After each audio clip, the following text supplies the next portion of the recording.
Dengar cerita Malin Kundang? Pasti pernah kan? Nah, katanya di pesisir pantai Sumatera Barat itu ada batu yang bentuknya persis kayak orang lagi sujud. Orang-orang percaya itulah Malin Kundang, si anak durhaka yang dikutuk ibunya. Tapi, beneran gak sih legenda yang seolah terpahat di batu itu? Yuk kita bedah bareng-bareng.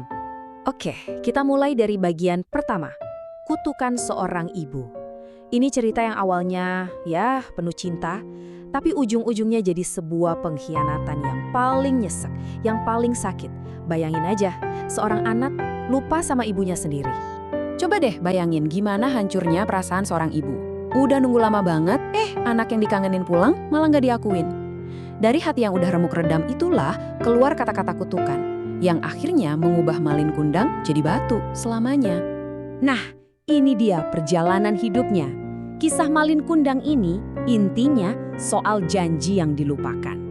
Awalnya dia anak miskin yang sayang banget sama ibunya, terus dia pergi merantau buat cari duit. Dan dia berhasil. Tapi sayangnya, pas udah kaya raya, pas udah dapat kemewahan, janji yang paling penting malah dia lupakan. Janji buat bikin ibunya bahagia.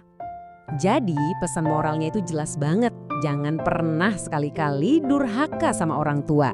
Jangan luta sama asal-usul kita, apalagi sama orang yang udah gedein kita. Pesan yang simpel tapi dalam banget ya. Makanya cerita ini nggak pernah lekang oleh waktu, selalu relevan dari dulu sampai sekarang. Lanjut ke bagian kedua, batu di tepi pantai.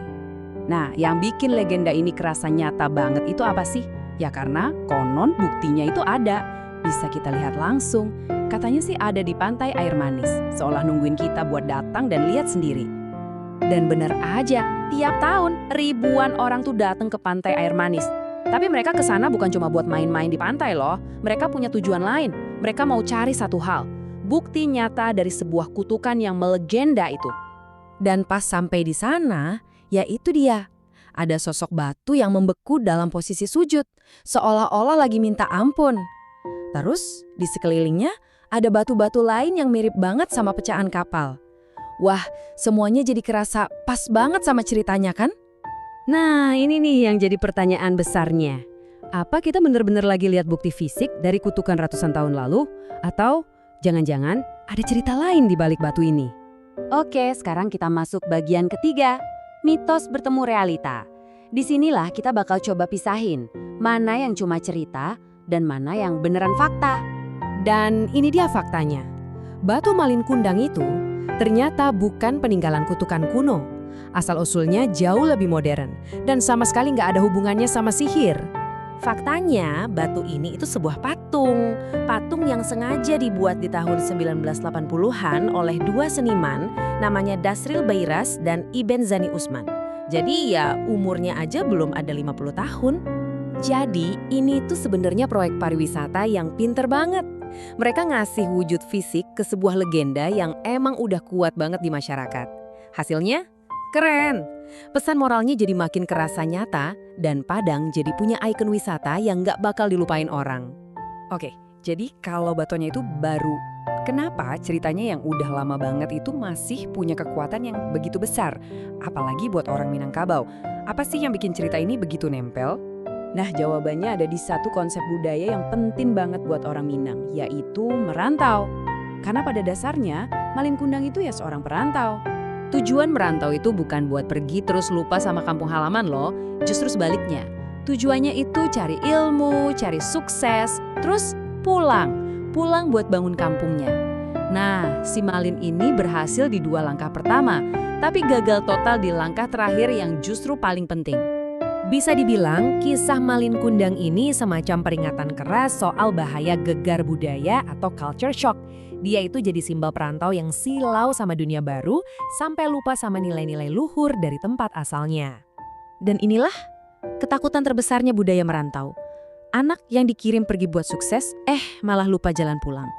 Jadi Malin Kundang itu bukan cuma soal anak durhaka ke ibu. Lebih dari itu, dia adalah simbol kegagalan paling parah buat seorang perantau. Kita lanjut ke bagian kelima, sebuah kisah dua negara. Nah, yang menarik ternyata cerita soal perantau durhaka ini nggak cuma ada di Indonesia loh. Di negara tetangga kita ada cerita yang mirip banget. Yap, di Malaysia janda ini namanya Si Tanggang. Alur ceritanya hampir sama persis. Ini nunjukin kalau tema anak perantau yang lupa diri ini emang kuat banget gaungnya di seluruh wilayah Asia Tenggara. Meskipun inti ceritanya sama, tapi kalau kita lihat detailnya, ada bedanya loh. Misalnya, di versi Malaysia, ayahnya itu diceritain masih ada dan sayang banget sama dia. Nah, detail-detail kecil kayak gini nunjukin gimana setiap budaya membumbui ceritanya biar pas sama nilai-nilai mereka sendiri. Adanya dua versi cerita yang mirip ini di Indonesia dan Malaysia itu ngebuktiin satu hal penting. Rasa cemas soal lupa kacang akan kulitnya atau lupa akar itu nyata banget di Asia Tenggara. Jadi ini bukan sekedar dongeng pengantar tidur ya, tapi cerminan dari nilai dan juga ketakutan kita bersama. Pada akhirnya, kisah Malin Kundang ini jadi contoh yang sempurna. Contoh gimana sebuah cerita bisa jadi lebih nyata daripada fakta itu sendiri. Sebuah patung modern digabungin sama legenda kuno dan jadilah sebuah kebenaran baru yang dipercaya banyak orang.